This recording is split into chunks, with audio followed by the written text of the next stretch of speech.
My brother was one of a kind. He was a Harvard graduate. He loved his job. He was a lawyer. He was great at it. He worked for Children of the Night, and he did pro bono work for them, and that was his passion. You know, he loved being a lawyer, but he loved helping people in need, and that was who he was. He was vibrant and caring, and he was a good person. So it was a normal Friday night, and I came home from being out with friends, and I went to bed, and I was woken up by a phone call from my brother's friend. He had informed me that that he had died. I remember being in shock and not believing him. I pretty much couldn't process that information at that moment.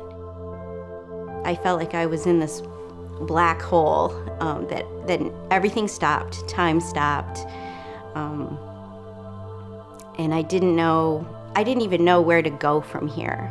I don't remember a whole lot of my life or what I did those first couple of months. I had a feeling of this hole in my heart, and like it was a hole that was hemorrhaging, and I didn't know how to stop it.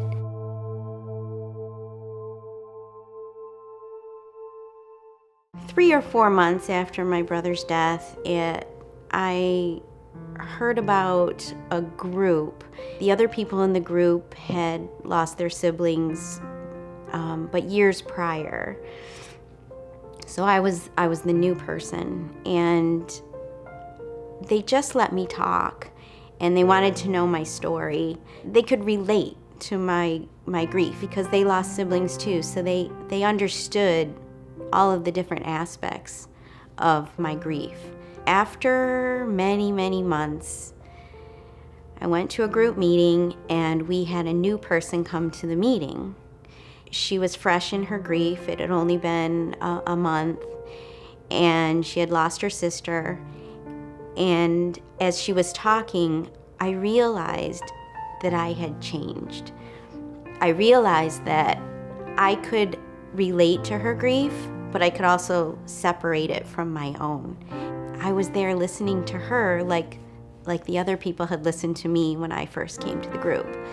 And I had things that I could share with her that could help her, maybe. And even if I was helping her a little bit, that felt good. Shortly after that, I went to a movie showing at the Michigan Theater, and the Kite Network was one of the sponsors of this event. And I was talking to someone at the table, and they told me what the Kite Network was all about. I had a very strong feeling that this was something I wanted to do. I wanted to be a volunteer peer counselor, and that I knew I could do it. I realized that just having someone that would listen to you and not be judgmental about anything you were saying, not really giving you advice, just listening and being able to say, I know how you feel.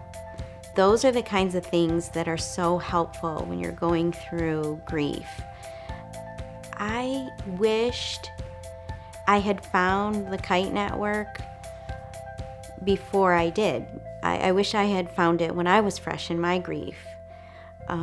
Because my group was great, and groups can be very helpful, but there's nothing like meeting with someone one-on-one who has experienced the same thing. You just feel like this person is just there for you. Every city across the world should have a kite network so that people could deal with their grief. It's a long process. Sometimes it's a never-ending process, and when I found the kite network, I honestly felt like, this is great. And it's free, it's volunteers, it's people helping people. There's nothing better than that.